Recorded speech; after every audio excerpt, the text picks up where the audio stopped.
ఏడవ తరగతి సామాన్య శాస్త్రం పార్ట్ 1 ఫస్ట్ చాప్టర్ మన ఆహారం. ఒకవేళ ఎవరైనా నిన్ను నీకు ఇష్టమైన ఆహారం ఏమిటని అడిగినట్లయితే నువ్వు ఏం జవాబు చెబుతావు? నీ జాబితాలో లడ్డు, బిర్యానీ, ఇడ్లీ, సాంబార్, పులిహోర, జున్ను, వెన్న, బిస్కెట్లు, పప్పు, వంకాయ కూర వగైరా అనే పదార్థాలు ఉంటాయి. కానీ వాటిని వండడానికి ఏమేమి అవసరమో తెలుసా? అవి ఎలా వండుతారో తెలుసా? అవి మనల్ని అడిగినప్పుడు జవాబు చెప్పడం కొంచెం కష్టమే కదా. సాధారణంగా మనం రకరకాల ఆహార పదార్థాలను తినడంలో ఆసక్తి చూపిస్తాం. కానీ వంకాయ కూర వండడానికి కానీ లేదా బిర్యానీ తయారు చేయడానికి కానీ ఏ పదార్థాలు అవసరం అవుతాయో, మెత్తని ఇడ్లీలు ఎలా తయారు చేస్తారనే వాటి గురించి ఆశ్చర్యంగా అంతగా మనం ఏంటంటే పట్టించుకోము. మన ఆహారం, మనం శక్తి కోసం, ఆరోగ్యం కోసం ఆహారాన్ని తీసుకుంటాం కదా. మనం ఆహారం తినడమే కాదు, తయారు చేయడానికి కావలసిన వనరులు ఏమిటి, అవి ఎక్కడ లభిస్తాయి వంటి సమాచారం తెలుసుకోవడం చాలా ముఖ్యం.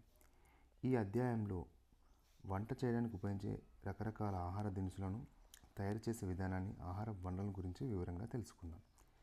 క్రింద ఇచ్చిన చిత్రాలు చూడండి, వాటి పేర్లను రాయండి. ఇది మనకు తెలుసు, దోశ. ఇది ఇడ్లీ సాంబార్, ఇడ్లీ చట్నీ. ఇది సమోసా, ఇది అన్నం. ఇది వడ, ఇది రోటి, ఇది లడ్డు, ఇది సేమియా, ఇది ఐస్ క్రీమ్. అరటి పండులో మన శరీరానికి అవసరమయ్యే పొటాషియం, దాన్ని కే అంటాం, కాలియం. పొటాషియం అనే పదార్థం ఉంటుంది అరటిపండులో. అరటిపండు తిన్నప్పుడు మనకి ఏముంటుందంటే కాలియం అంటే పొటాషియం ఉంటుంది. పొటాషియం ఉంటుంది. కృత్యం 1, మనం ఆహారంలోని రకరకాలను గుర్తించడం. ప్రతిరోజు మనం ఉదయం నుండి రాత్రి వరకు ఎన్నో రకాల ఆహార పదార్థాలను తింటాం. నువ్వు నిన్న ఏమేమి తిన్నావు వాటి జాబితాను రూపొందించు. అలాగే నీ మిత్రులు నిన్న తిన్న ఆహార పదార్థాల సమాచారాన్ని అడగండి. నేనేమి తిన్నాను? అశోక్ తిన్న ఆహారం: అన్నం, పప్పు, పాలు, కూరగాయలు, బ్రెడ్, జామ్, ఇడ్లీ, చట్నీ. నీలం బిర్యానీ, మిరపండ్ల పచ్చడి, రొట్టె. మిగతా సౌండ్స్: విక్రమ్ ఇడ్లీ సాంబార్, అన్నం, చికెన్, పప్పు, ఇలా. ఇంకా అదర్ పర్సన్ వచ్చేసి అలా. తెలంగాణలో చాలా ప్రాంతాల్లో ప్రతిరోజు చేసే భోజనంలో ఎక్కువగా అన్నం, పప్పు, కూరలు లాంటి ఆహార పదార్థాలు తినడం సర్వసాధారణం. అయితే పండుగలు, పుట్టినరోజులు, పెళ్లిళ్ళు మొదలైన ప్రత్యేక సందర్భంలో ఎన్నో రకాల ఆహార పదార్థాలను తింటుంటారు. ఆహార దినుసులు. ఆహారం తయారు చేయడానికి ఎన్నో రకాల దినుసులు అవసరం. ఆదివారం రోజు శ్రీనివాస్కు ప్రత్యేకంగా ఏదైనా తినాలనిపించిందట. తల్లిని బిర్యానీ చేయమని అడిగాడు. ఆమె బిర్యానీ తయారు చేయడానికి కావలసిన పదార్థాల జాబితాను తయారు చేయమని చెప్పింది. శ్రీనివాస్ తయారు చేసిన జాబితాను చూడండి. ఫస్ట్ బియ్యం, ఉప్పు, జీలకర్ర, టమాటా, ఆలుగడ్డ, ఉల్లిపాయ మొదలైనవి. శ్రీనివాస్ తయారు చేసిన జాబితాలో ఇంకా ఏమైనా పదార్థాలు జత చేయవలసిన అవసరం ఉందా? అతనికి సహాయపడి జాబితాను పూర్తి చేయండి. అన్నం వండడానికి కేవలం బియ్యం ప్లస్ నీరు అనే 2 పదార్థాలు మాత్రమే సరిపోతాయి. కానీ బిర్యానీ చేయడానికి ఎన్నో పదార్థాలు అవసరం అవుతాయని తెలిసి శ్రీనివాస్ ఎంతో ఆశ్చర్యపోయాడు. ఖాళీ కడుపుతో అరటిపండు తినకూడదు. దానిలో ఉండే చక్కెర ప్రభావాన్ని తగ్గించుకోవడానికి ఏదైనా మాంసకృతులు ఉన్న పదార్థంతో కలిపి తినాలి. అంటే ఖాళీ కడుపుతో అరటిపండు తింటే మనకు చక్కెర ప్రభావం తగ్గించుకోవడానికి, అందులో ఉన్నటువంటి చక్కెర తగ్గించుకోవడానికి మాంసకృతులు ఉన్న పదార్థంతో కలిపి తినాలి. అరటిపండులో మనకి ఏముంటుంది? పొటాషియం ఉంటుంది. అలాగే ఇక్కడ ఉంటుంది. బిర్యానీ వండడానికి అవసరమైన దినుసులను రాస్తున్నాడు. టమాటా, మిరపకాయ, ఆయిల్, ఇక్కడ ఎల్లిపాయలు, అలాగే అల్లం, అలాగే చిల్లీ పౌడర్, జీరా, రైస్, సాల్ట్. ఇవన్నీ కూడా బిర్యానీ చేయడానికి కావలసిన పదార్థాలను శ్రీనివాస్ రాస్తున్నాడు. వివిధ రకాల ఆహార పదార్థాలను తయారు చేయడానికి వివిధ రకాల పదార్థాలు కావాలి. ఆహారాన్ని తయారు చేయడానికి ఉపయోగించే పదార్థాలను మనము దినుసులు అంటాము. ఇది ఇంపార్టెంట్ బిట్. వివిధ రకాల ఆహార పదార్థాలను తయారు చేయడానికి వివిధ రకాల పదార్థాలు కావాలి. కానీ ఆహారాన్ని తయారు చేయడానికి ఉపయోగించే పదార్థాలని మనం దినుసులు అంటాం. ఆహారాన్ని తయారు చేయడానికి కావాల్సిన పదార్థాలను అంటే ఉపయోగించే పదార్థాలను మనం దినుసులు అంటాం. మీరు ఇష్టంగా తినే ఆహార పదార్థం వాటి తయారు చేయడానికి ఉపయోగించే దినుసుల గురించి జట్లలో చర్చించి వివరాలను పట్టికలో రాయండి. పాయసంకి ఏం కావాలి, కోడి కూరకు, పల్లి కారం అంటే వేరుశనగ పచ్చడికి ఏమేమి అవసరమైన దినుసులు కావాలి. నిల్వ చేసిన ఆహార పదార్థాలు బిస్కెట్లు, శీతల పానీయాలు కొన్నప్పుడు వాటిని ప్యాకెట్స్, సీసాలు, డబ్బాలపై అందులో ఉన్న దినుసుల వివరాలు రాసి ఉండటాన్ని మీరు గమనించాలి. ఈ దినుసులు ఎక్కడి నుంచి వస్తాయో ఊహించగలరా? మనకు మొక్కల నుండి కూరగాయలు, పండ్లు, జంతువుల నుండి గుడ్లు, పాలు, మాంసం లభిస్తాయని మీకు తెలుసా? వీటి నుంచే కాక ఆహార పదార్థాలు లభించే ఇతర వనరుల గురించి ఆలోచించగలరా? కొన్ని దినుసుల పేర్లు పట్టిక 3లో ఉన్నాయి. ఒక్కో దినుసు లభించే వనరులు ఏవో తెలుసుకోండి. మొక్క అయితే మొ, జంతువు అయితే జ, ఇతర పదార్థాలు అయితే ఈ అనే అక్షరంతో తెలపండి. చికోరి జీర్ణ వ్యవస్థకు, రక్త ప్రసరణ వ్యవస్థకు మేలు చేస్తుంది. చికోరి జీర్ణ వ్యవస్థ, రక్త ప్రసరణ వ్యవస్థకు మేలు చేస్తుంది. మొక్కలు లేదా జంతువుల పేర్లు కూడా రాయండి. ఇందుకు మీ స్నేహితులు, పెద్దవారి సాయం కూడా తీసుకోండి. వంట నూనె ఎలా మొక్కల నుంచి వస్తే మో అని, జంతువులు మొక్క పేరు ఏందనేది తెలుసుకోండి. తేనె జంతువు నుంచి వస్తుందా? చిప్స్ ఆలు మొక్కల నుంచా? పసుపు పొడి మొక్కల నుంచి వస్తుందా? ఉప్పు అంటే నీరు ఇతరంలో. పిండి ముద్ద ఇది మొక్కల నుంచి వస్తుందా? మాంసం జంతువుల నుంచి వస్తుందా? బియ్యం మొక్కల నుండి వస్తుంది కదా. గుడ్లు జంతువు నుంచి, చక్కెర మొక్కల నుంచి, పల్లీలు మొక్కల నుంచి. ఇలా పై జాబితా అంశాలను మరికొన్నింటిని చేర్చండి. జంతువుల నుండి పాలు వస్తాయి, గుడ్లు, మాంసం లభిస్తాయని మనకు తెలుసు. పట్టికను జాగ్రత్తగా పరిశీలిస్తే వివిధ రకాల మొక్కల నుండి కూడా ఎన్నో రకాల ఆహార పదార్థాలు లభిస్తాయని గమనించవచ్చు. మేకలు, గొర్రెలు నుంచి మాంసం, పాలు లభిస్తే కోళ్ళు, బాతుల నుండి మాంసంతో పాటు గుడ్లు కూడా లభిస్తాయి. ఈ జాబితాను మరికొంత విశదీకరించగలమా? మొక్కల వివిధ భాగాలు మనం ఆహారంగా తీసుకుంటాం. ఉదాహరణకు పాలకూర, కొత్తిమీర మొక్కల్లోని ఆకులను, గోబీ క్యాలీఫ్లవర్ మొక్కల్లో పువ్వును, టమాటా, మునగ చెట్లలోని కాయలను ఆహారంగా తీసుకుంటాం. పై పట్టికలో ఇవ్వబడిన మొక్కలు ఏ భాగాన్ని మనం ఆహారంగా తీసుకుంటామో గుర్తించండి. కానీ మనం ఉపయోగించే ఉప్పును గురించి కొంత సందిగ్ధంగా ఉంది కదా. ఇది ఒక ఖనిజం. ఇది సముద్రం నుండి లభిస్తుంది. ఉప్పు అనేది ఖనిజం. ఇది సముద్రం నుండి మాత్రమే లభిస్తుంది. పట్టిక 4 మొక్కలో ఏ భాగాన్ని ఆహారంగా తింటామో గుర్తించండి. మీ స్నేహితులతో చర్చించి రాయండి.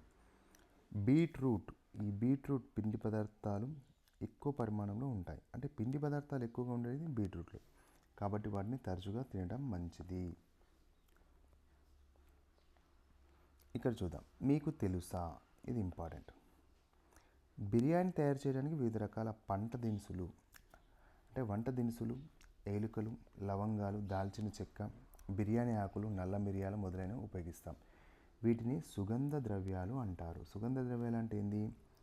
ఏలుకలు, లవంగాలు, దాల్చిన చెక్క, బిర్యానీ ఆకులు, నల్ల మిరియాలు ఇవన్నీ సుగంధ ద్రవ్యాలు.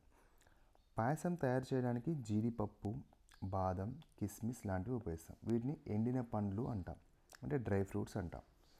సుగంధ ద్రవ్యాలు, డ్రై ఫ్రూట్స్ ఇచ్చే మొక్కలు కొన్ని ప్రాంతాల్లో మాత్రమే పెరుగుతాయి. ఇవి ఎక్కువ పరిమాణంలో లభించవు, అందుకే ఇవి చాలా ఖరీదైనవి. మొక్క పేరు మనం తినే భాగం. మెంతి అంటే ఆకులు, విత్తనాలు. ఆవాలు, చెరుకు, క్యారెట్, ఉల్లి, క్యాబేజీ, ఇంగువ. బఠానీలలో మాంసకృతులు సమృద్ధిగా ఉంటాయి. అయితే కొందరిలో ఇవి అలర్జీ కలిగిస్తాయి, కొందరికి జీర్ణం కావు. మొక్కల్లోని వివిధ భాగాలను మనం ఆహారంగా ఉపయోగిస్తాం. ఆకులు, వేర్లు, విత్తనాలు, పండ్లు విరివిగా ఉపయోగిస్తాం. కాండాలు, పువ్వులు అంత ఎక్కువగా ఉపయోగించాం. వివిధ రకాల ఆహారాలు తయారు చేయడానికి ఎన్నో రకాల వంట దినుసులు అవసరం. వంట దినుసులు మొక్కలు, జంతువులు లేదా ఖనిజాల నుండి లభిస్తాయి. ఆహారం తయారీలో కొన్నింటిని ఎక్కువగా ఉపయోగిస్తే మరికొన్నింటిని తక్కువ పరిమాణంలో ఉపయోగిస్తాం. ఎందుకని? మనుషులలో ఆహారపు అలవాట్లు ఎలా ఏర్పడతాయి? ఒక ప్రాంతంలో నివసించే మనుషుల ఆహారపు అలవాట్లు దాదాపుగా ఒకే విధంగా ఉంటాయి. మీ గ్రామంలో ఎక్కువగా వరి పొలాలు చూసే ఉంటారు కదా. మన రాష్ట్రంలో వరి ఎక్కువగా ఎందుకు పండిస్తారో ఆలోచించండి. మన రాష్ట్రం భౌగోళిక శీతోష్ణ పరిస్థితులు వరి పండించడానికి ఎంతో అనుకూలంగా ఉండటం వల్ల మనం వరి ఎక్కువగా పండిస్తాం. రైతులు వివిధ రకాల పంటలు పండించడానికి మనం సాధారణంగా బియ్యాన్ని ప్రధాన ఆహారంగా ఉపయోగిస్తాం. ఎన్నో రకాల ఆహార పదార్థాలు బియ్యంతో తయారవుతాయి. గోధుమలతో కానీ మొక్కజొన్నలతో కానీ పోల్చి చూస్తే బియ్యపు ఉత్పత్తులు మనము ఎక్కువగా తింటాం. కానీ రాజస్థాన్లో వరి కంటే ఎక్కువగా మొక్కజొన్నలు, సజ్జలు, గోధుమలు ఉత్పత్తి అవుతాయి. అందుకే రాజస్థాన్లో అన్నం బదులు చపాతీలు లేదా రొట్టెలను ప్రధాన ఆహారంగా ఉపయోగిస్తాము. ఎందుకంటే రాజస్థాన్లో మనము కంపల్సరీ అన్నం బదులు చపాతీలు లేదా రొట్టెలను ప్రధానంగా ఉపయోగిస్తాము. ఈ కూర నాకు ఇష్టం, అది నాకు ఇష్టం లేదు అని కొందరు అనగా వింటుంటాం. ఇది మంచి ఆహారపు అలవాటు కాదు. మనం కూరగాయలతో చేసిన అన్ని రకాల వంటలను తినడం అలవాటు చేసుకోవాలి. అది నిన్ను దృఢంగా ప్లస్ శక్తివంతంగా ఉంచుతుంది. ఆహారం తయారు చేసే వివిధ పద్ధతులు ఏమున్నాయి? ఆహారం తయారు చేయడం ఒక కళనే. ఇది జీవితానికి ఎంతో ముఖ్యమైనది. ఆహారం తయారు చేయడానికి ఎన్నో రకాల పద్ధతులు ఉన్నాయి. అన్నం వండడానికి బియ్యం ఉడికిస్తాం. ఇడ్లీ తయారు చేయడానికి మినపపిండిని బియ్యం రవ్వతో కలిపి పులియబెట్టి తర్వాత ఆవిరి మీద ఉడికిస్తారు. ఇడ్లీ చూడండి, ఇడ్లీ మినపపిండిని ప్లస్ బియ్యం రవ్వతో కలిపి పులియబెట్టి తర్వాత ఆవిరి మీద ఉడికిస్తారు. నూనెలో వేయించి బంగాళాదుంప చిప్స్ను తయారు చేస్తారు. ఆహారం వండే కొన్ని పద్ధతుల జాబితాను పరిశీలించండి. ఏ పద్ధతిలో తయారు చేస్తారో చూడండి. ఉడికించడం, బంగాళాదుంపలు, గుడ్లు కంపల్సరీ ఉడికిస్తేనే అవి తినగలుగుతాము. ఆవిరిలో ఉడికించడం ఓన్లీ ఇడ్లీలు. ఉల్లిపాయలో ఉండే యాంటీ ఆక్సిడెంట్లు మనకు రోగాల బారి నుండి కాపాడతాయి. ఉల్లిపాయ వీటిని ఎలర్జిక్, యాంటీవైరల్, యాంటీ హిస్టమిక్ గుణాలు ఉన్నాయి. ఇందులో 3 గుణాలు ఉల్లిపాయలో. యాంటీ ఆక్సిడెంట్లు మనకు రోగాల నుంచి కాపాడతాయి. యాంటీ ఎలర్జిక్, యాంటీవైరల్, యాంటీ హిస్టమిక్ గుణాలు ఉన్నాయి. పులియబెట్టడం, వేయించడం, ఎక్కువగా నూనెలో వేయించేటి, తక్కువ నూనెలో వేయించేటి, చాపింగ్, మిక్సింగ్, చిన్న చిన్న ముక్కలుగా తరగడం మరియు కలపడం, కటింగ్, పెద్ద ముక్కలుగా కోసి కలపడం. చాపింగ్, మిక్సింగ్ అంటే చిన్న చిన్న ముక్కలు. చూద్దాం. రుచికరమైన ఆహారం.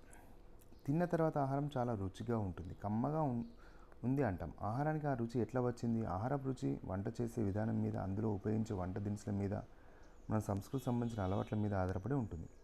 ఏదైనా వంటకాన్ని తయారు చేసే పద్ధతి నీకు తెలుసా? టమాటా కూర ఎలా వండాలో జోసెఫ్ తెలుసు. అతను చెప్పిన విషయాలు పరిచయం. నాకు టమాటా కూర అంటే చాలా ఇష్టం. అది ఎలా చేయాలో మా నాన్న దగ్గర నేర్చుకున్నాను.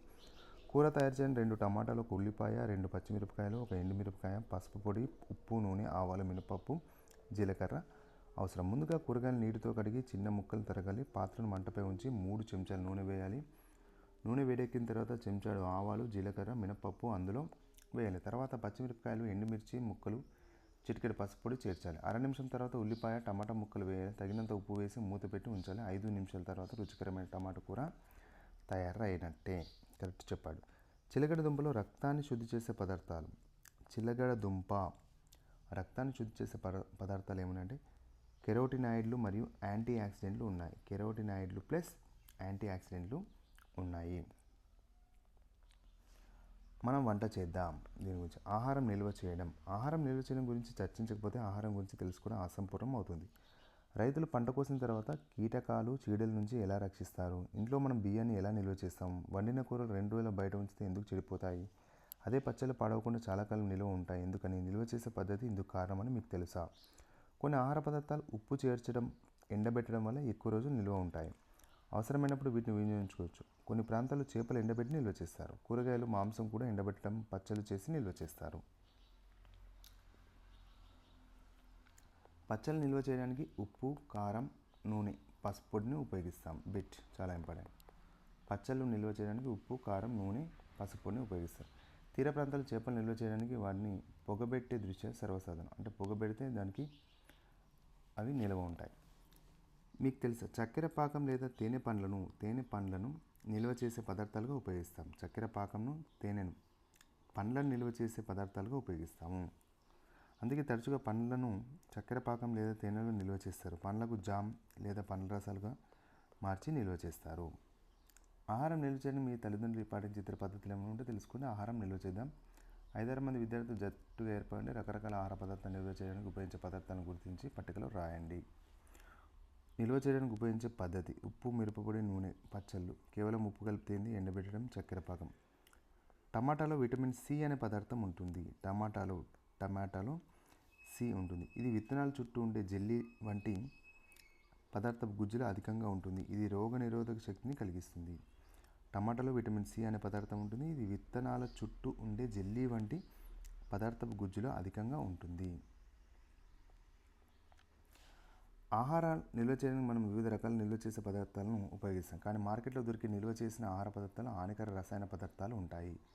ప్యాకెట్లలో లభించే ఆహార పదార్థాలు నిల్వ చేయడానికి వాడే దినుసులను గురించి తెలుసుకోండి. జోసెఫ్ వాళ్ళ నాన్న మార్కెట్లో లభించే ప్యాకెట్లలో నిల్వ చేసిన ఆహార పదార్థాలు కొన్నప్పుడు అందులో ఉపయోగించిన దినుసులు తయారు చేసిన తేదీని విధిగా పరిశీలిస్తాడు. కాలం చెల్లిన ఆహార పదార్థాలను తినకూడదు, మన ఆరోగ్యానికి హానికరం చేస్తుంది. మీకు తెలుసా? పండ్లు, కూరగాయలు ఉపయోగించి వివిధ రకాల ఆకారాలు తయారు చేయడం ఒక కళ. కొంతమంది కూరగాయలను ఉపయోగించి వివిధ రకాల ఆకారాల డిజైన్లతో అందంగా అలంకరిస్తారు. దీన్ని వెజిటబుల్ కార్వింగ్ అంటారు. చాలా ఇంపార్టెంట్. వివిధ రకాల ఆకారాలు, డిజైన్లతో అందంగా అలంకరిస్తారు వీటిని కూరగాయలు. దీన్నే మనము వెజిటబుల్ కార్వింగ్ అంటాం. మీకు అందుబాటులో ఉన్న కూరగాయలతో బొమ్మలు తయారు చేయండి. అది ఇక్కడ మనం ఏమేమి నేర్చుకున్నాం? మొక్కలు, జంతువుల నుంచి మనం ఆహారం లభిస్తుంది. కరెక్ట్. ఆహారం వండడానికి మనం ఎన్నో రకాల వంట దినుసులు అవసరమవుతాయి. మొక్కలను వివిధ భాగాలు అంటే కాండాలు, వేర్లు, ఆకులు, పండ్లు, పువ్వులు ఆహారంగా ఉపయోగిస్తాం. ఆహారం రుచి అందులో ఉపయోగించిన వంట దినుసులు తయారు చేసే పద్ధతి ఆ ప్రాంతం సంస్కృతిపై ఆధారపడి ఉంటుంది.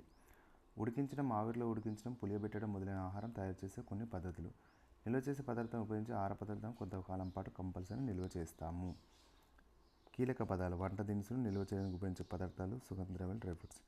టమాటోలో కెరోటినాయిడ్లు మరియు లైకనోపిస్లు సమృద్ధిగా ఉంటాయి. కెరోటినాయిడ్ అధికంగా గల ఆహార పదార్థాలు తినడం ద్వారా క్యాన్సర్ గురయ్యే ప్రమాదం తగ్గుతుంది. అందుకే టమాటాను చాలా అన్నిట్లో ఉపయోగిస్తాము. Thank you.